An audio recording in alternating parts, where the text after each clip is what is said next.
Students, good morning. How are you all? I wish you all are fine. Today we will do worksheet 19. Poem The Last Bargain continued.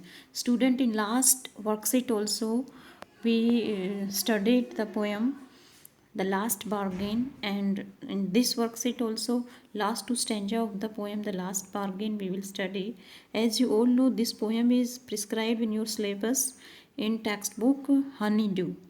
In Honeydew textbook, there is a poem, The Last Bargain, written by the famous and renowned Bengali poet Rabindranath Tagore. And you know student, this poem is about a person looking for a job. इस poem में आपने देखा last worksheet में भी कि एक person के बारे में जो जॉब की तलाश कर रहा है, और उसको जॉब ऑफर किसने किया? सबसे पहले किंग ने, but the speaker refused the offer of the king. फिर किसने ऑफर किया था? रिच मैन ने, वो भी उसने टर्न डाउन कर दिया था, उसको रिफ्यूज़ कर दिया था. क्यों? Because the speaker wants freedom. वो फ्रीडम चाहता है, इसलिए वो मना कर देता है दोनों को, किंग को भी और रिच मैन को भी. अब आगे इस पोएम में हम देखते हैं क्या होता है. इट वॉज इवनिंग, शाम का समय था. The garden has was all aglow, जो गार्डन की हैज थी उसमें फूल गिरे हुए थे, फूलों से वो भरा हुआ था garden has. The fair made came out and set, तभी एक फेयर मेड आई वहाँ पर. मेड होती है सर्वेंट, आई और उसने कहा I will hire you with a smile, कि मैं तुम्हें स्माइल से ही हायर कर लूँगी. लेकिन वो स्पीकर क्या कहता है, देखिए. हर स्माइल पेल्ड, उसकी स्माइल फीकी पड़ गई. एंड मेल्टेड इनटू टीयर्स, वो रोने लगी. And she went back alone into the dark, और वो अकेले ही घर गई अंधेरे में. इसका सिंबॉलिकल मीनिंग है कि वो लेडी निराश हो गई. उसको यूँ लगा था कि वो उसकी स्माइल पे जो है खुश हो जाएगा, और वो उसको नहीं कर पाई स्पीकर को, तो वो दुखी हो गई. Okay. The sun glistened on the sand, sand पर जो है सन चमक रहा था. And the sea waves broke wave hardly, उस सी में से वेव्स जो है इधर अजीब तरीके से जो है आ रही थी, जा रही थी. A child sat playing with shells, और वहीं पर सी शोर के ऊपर क्या था, एक बच्चा सेल्स से खेल रहा था. सेल्स होते सीपी, जो सी एरिया होता है उसमें सेल्स इकट्ठी हो जाती, तो सेल्स से खेल रहा था बच्चा. He raised his head and seem to know me, उसने ऊपर सर किया और ऐसा लगा जैसे वो मुझे जानता हो. एंड सेड, और उस बच्चे ने कहा I hire you with nothing, मैं तुम्हें कुछ नहीं दूंगा लेकिन फिर भी मैं तुम्हें हायर कर दूंगा. Okay. From thence forward and bargain struck in child's play made me free man, और मैंने उसका सौदा स्वीकार कर लिया, मैंने उसकी जॉब स्वीकार कर ली बच्चे की.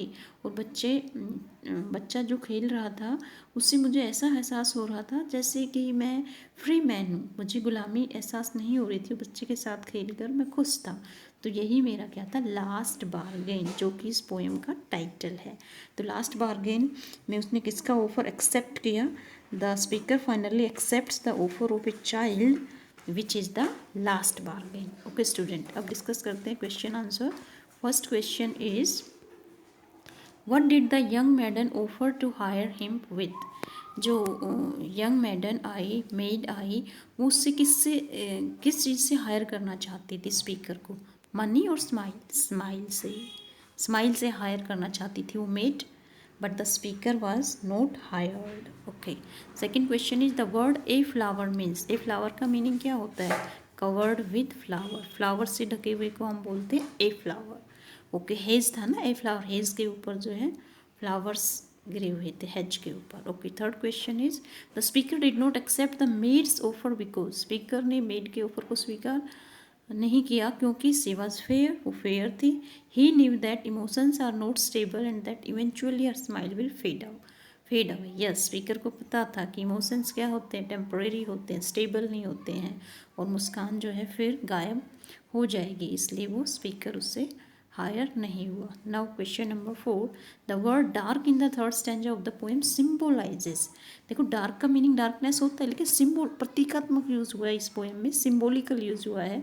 तो यहाँ पर डार्क का क्या, उदासी से, डिस्पेयर से इससे मीनिंग है इसका. होपलेसनेस एंड डिस्पेयर, वो लेडी होपलेसनेस उसके अंदर फीलिंग आई थी क्योंकि उसने उसके ऑफर को रिफ्यूज़ कर दिया था रविंद्रनाथ टैगोर ने. Okay. Fifth one is what was the child doing. Child क्या कर रहा था? Playing with sea shell, sea shell से खेल रहा था, जो सी के पास सेल्स मिलती है उनसे वो बच्चा खेल रहा था. ना क्वेश्चन नंबर 6, तो फिफ्थ का आंसर है playing with sea shells. What did the child offer to hire him with? Child ने उस स्पीकर को किससे हायर किया? नथिंग, कुछ भी नहीं दिया, फिर भी उसको अपनी जो है भोलेपन से उसको हायर कर लिया। Seventh one, find in the poem a line that match the following. I have nothing to give you except good will and cheer. मेरे पास तुम्हें देने के लिए कुछ नहीं है, सिर्फ एक अच्छी इच्छा और मुस्कान, जो अच्छा नेचर है, चीयर है, वही है सिर्फ। तो ये पोएम में कौन सी लाइन का मीनिंग है ये देखिए। I hire you with nothing, मैं तुम्हें बगैर किसी चीज़ की हायर कर लूँगा। ओके, ये चाइल्ड की फीलिंग्स थी। Question number 8, why does the man accept the child's offer? Man ने चाइल्ड के ऑफर को क्यों स्वीकार किया? It made him a free man. Yes, इससे उसे आज़ादी की फीलिंग हो रही थी। It made him a free man. It made him a wealthy man, उसे वेल्दी मैन बन गया था, इसलिए नहीं। It made him a free man, तो इसका आंसर ए है, 8 का ए।